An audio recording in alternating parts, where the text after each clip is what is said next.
বাংলাদেশে আইনশৃঙ্খলা বাহিনীর দলীয়করণের রেওয়াজ দীর্ঘদিনের। বিশেষ করে গত ১৫ বছরে আওয়ামী লীগের শাসনামলে এই প্রবণতা আরও স্পষ্ট হয়ে উঠেছে। অভিযোগ রয়েছে, শেখ হাসিনার সরকার আইনশৃঙ্খলা বাহিনীকে দলীয় স্বার্থে ব্যবহার করেছে। এ বিষয়ে গভীর উদ্বেগ প্রকাশ করেছে আন্তর্জাতিক মানবাধিকার সংগঠন হিউম্যান রাইটস ওয়াচ। বিস্তারিত জানাচ্ছেন শিহাব ইসলাম।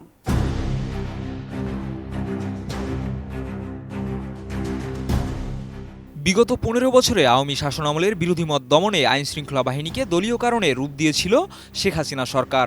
সরকারি বাহিনীর দ্বারা গুম, নির্যাতন ও হত্যার অন্যান্য নজির দেখেছে বাংলাদেশ, যা গণতান্ত্রিক প্রক্রিয়ার জন্য উদ্বেগজনক।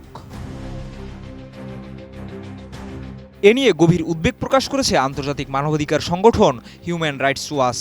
সংস্থাটি আইন প্রয়োগকারী সংস্থাগুলোর নিরপেক্ষতা বজায় রাখা এবং রাজনৈতিক সহিংসতা দমনে আইনের শাসনের প্রতি সম্মান জানানো নিশ্চিত করতে অন্তর্বর্তী সরকারের প্রতি আহ্বান জানিয়েছে।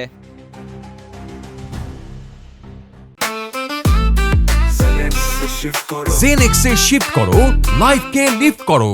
বুধবার HRW তাদের ওয়েবসাইটে প্রকাশিত এক প্রতিবেদনে আইনশৃঙ্খলা রক্ষাকারী বাহিনীর নিরপেক্ষতা বজায় রাখার পাশাপাশি শান্তিপূর্ণ সমাবেশ ও বিক্ষোভের অধিকারকে স্বীকৃতি দেওয়ার জন্য বাংলাদেশ সরকারের প্রতি আহ্বান জানিয়েছে। HRW ওই প্রতিবেদনে ২০২৪ সালের আগস্টে রাজনৈতিক আন্দোলন দমনের সময় পুলিশ, র্যাব, বিজিবি এবং অন্যান্য আইন প্রয়োগকারী সংস্থাগুলোর বিপক্ষে গুরুতর মানবাধিকার লঙ্ঘনের অভিযোগ আনা হয়েছে। এ সময় প্রায় ১,৪০০ জন নিহত হন, যার মধ্যে অধিকাংশই আইনশৃঙ্খলা বাহিনীর গুলিতে নিহত হন। এছাড়া HRW আরও উল্লেখ করেছে, অন্তর্বর্তী সরকার নিরাপত্তা খাত সংস্কারের প্রতিশ্রুতি দিলেও অপারেশন ডেভিল হান্ট নামক অভিযানে ২,০০০-এরও বেশি মানুষ গ্রেপ্তার হয়েছে, যাদের বেশিরভাগই আওয়ামী লীগের সমর্থক। HRWর এশিয়া অঞ্চলের উপপরিচালক মীনাক্ষী গঙ্গোপাধ্যায় জানান, বাংলাদেশ বর্তমানে রাজনৈতিকভাবে বিভক্ত এবং সরকারকে অতীতের ভুল পুনরাবৃত্তি না করে নিরপেক্ষতার সঙ্গে আইনের শাসন প্রতিষ্ঠা করতে হবে। এছাড়াও শান্তিপূর্ণভাবে সমাবেশ ও বিক্ষোভের অধিকারটি বাংলাদেশ সরকারকে স্বীকৃতি দেওয়ার আহ্বান জানিয়েছেন তিনি।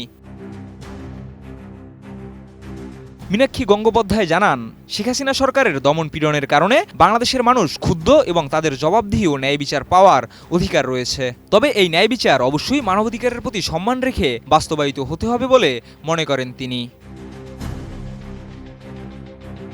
শিহাব ইসলাম, ATN নিউজ।